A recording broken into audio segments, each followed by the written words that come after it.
Hello everyone, welcome to the next session of dark classes. And आज के session में हम बात करने वाले हैं मूविंग कॉइल इंस्ट्रूमेंट के सेकंड टाइप के बारे में, जो कि है dynamometer type moving coil instrument. तो चलिए शुरू करते हैं।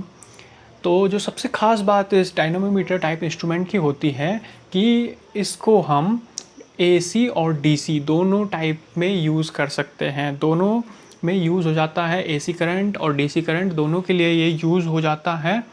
और ये सिमिलर होता है पीएमएमसी के, बट जो permanent magnet moving coil instrument था उसके सिमिलर ही होता है। लेकिन जो मेन डिफरेंस इसमें होता है वो क्या होता है कि जो permanent magnet is replaced by air cored coil. Permanent magnet इसमें यूज़ नहीं होता, उसकी प्लेस पर क्या यूज़ होता है, एयर कोर्ड कॉइल, यानी कि कॉइल परमानेंट मैग्नेट को रिप्लेस कर देती है।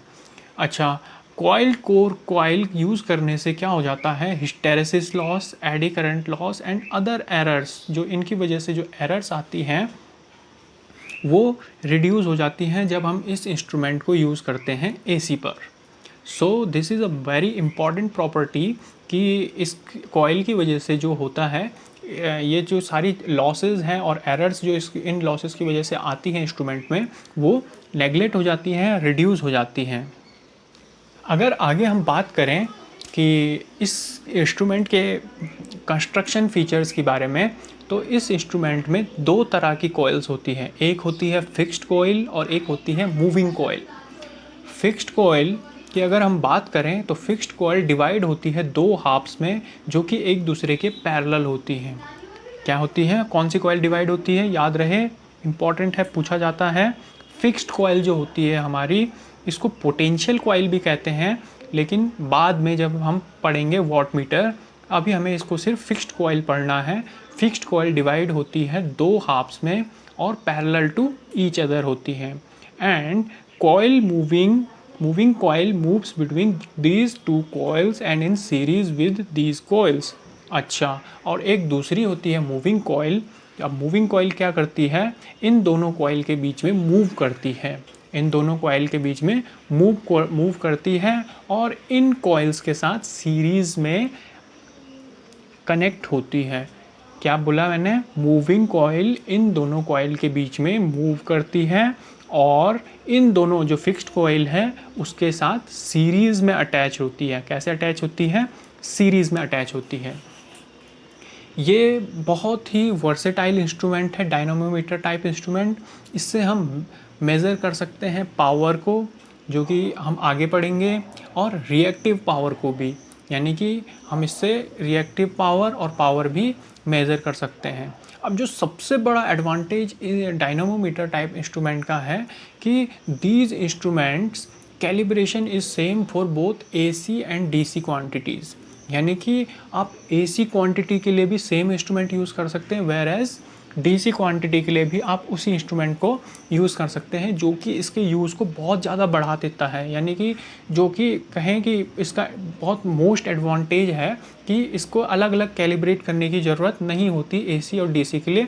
आप सेम इंस्ट्रूमेंट ही यूज़ कर सकते हैं या इसको इसमें चेंजेस करने की ज़रूरत नहीं पड़ती है। सो ये इंस्ट्रूमेंट कंपेयर करने के काम आता है एसी और डीसी को। तो इसलिए इस इंस्ट्रूमेंट को ट्रांसफ़र इंस्ट्रूमेंट भी कहा जाता है, या ये इसका यूज़ एक ट्रांसफ़र इंस्ट्रूमेंट की तरह किया जाता है कंपेयर करने को एसी और डीसी क्वांटिटीज़। अब इसके इतने एडवांटेजेस हैं तो ये तो जाहिर सी बात है कि इसकी कॉस्ट हाई होगी ही। तो जो कहें कि पीएमएमसी और मूविंग आयरन इंस्ट्रूमेंट में ये सबसे ज़्यादा हाई कॉस्ट का होता है, यानी कि इसकी सबसे हाईएस्ट कॉस्ट होती है और ये पावर भी ज़्यादा कंज्यूम करता है। बट ये इसका डिसएडवांटेज हो गया पहला कि इसकी हायर कॉस्ट होती है इन पीएमएमसी और मूविंग आयरन से। दूसरा, ये पावर भी हाई कंज्यूम करता है। तीसरा, इसका बड़ा डिसएडवांटेज जो है कि इसका नॉन यूनिफॉर्म स्केल होता है। इसका स्केल लीनियर नहीं होता है, इसका स्केल नॉन यूनिफॉर्म होता है। याद रहे दोस्तों, डायनामोमीटर टाइप इंस्ट्रूमेंट का स्केल नॉन यूनिफॉर्म होता है। अगले अगर डिसएडवांटेज की बात करें तो लो टॉर्क टू वेट, इसका रेशियो लो होता है, टॉर्क टू वेट रेशियो लो होता है, जो कि सीधे सीधे क्या इंडिकेट करता है, टुवार्ड्स द लो एक्यूरेसी, जो लो एक्यूरेसी की तरफ इंडिकेट करता है। They can be used in measuring AC and DC quantities directly without calibration.